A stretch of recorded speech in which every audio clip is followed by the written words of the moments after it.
ગાંધીનગરથી બહુ બધા મહેમાન આવ્યા છે. એમ તો રહે છે યુએસએ, પણ સ્પેશિયલ અહીં આવ્યા છે મહીપતિ ફાઉન્ડેશનમાં. તો શું નામ છે આપનું? મારું નામ છે ઈશ્વરભાઈ કે પટેલ.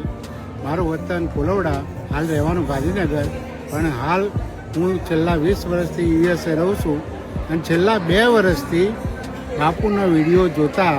તો કેવું લાગતું તમને એમ? બસ બહુ સારું કાર્ય છે એમનું. અને વૃદ્ધાશ્રમ એ વિશે શું કહેવા માંગશો તમે? વૃદ્ધાશ્રમ અત્યારે સગા છોકરાઓ પણ મા બાપને રાખી શકતા નથી ને, પણ આટલું મોટું તંત્ર એ ચલાવી છે એ બાબતથી એમને ખુશ ધન્ય થઈને છે તમે અહીં આવ્યા. અને ખુશ થઈને અમે અહીંયા આવ્યા છીએ. તમે શું કહેવા માંગશો? શું નામ છે તમારું? મને આ સેવા બહુ જ ગમે છે અને હવે બી એમને પ્રભુ શક્તિ આપે એ જ હું આશા રાખું છું. તમારું નામ શું છે? મને બી બહુ જ ગમ્યું. મારું નામ ટીનાબેન પંકજભાઈ પટેલ છે.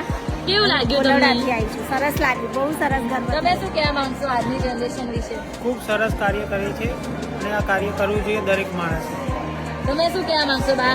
બહુ સરસ. વૃદ્ધાશ્રમ એવું ગમ્યું તમને? તમને કેવું લાગે છે? સારું કાર્ય છે. તો આ બધાય છે. તમે શું કહેવા માંગશો? મહિપતસિંહનું આ વૃદ્ધાશ્રમની જે સેવાકીય કાર્ય ચલાવે છે બહુ સરસ છે અને અમે સોશિયલ મીડિયાના માધ્યમથી પ્રેરિત થઈને અહીંયા આવ્યા અને આનંદ અનુભવીએ છીએ. તો તમે શું કહેવા માંગશો? મહિપતસિંહનું કામ સરસ છે. તમે? તમને આનંદ થયો. So thank you so much. ખૂબ ખૂબ આભાર.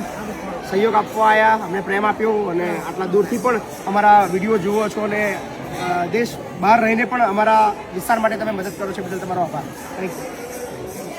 આવું કાર્ય કાયમ માટે કરતા રહો.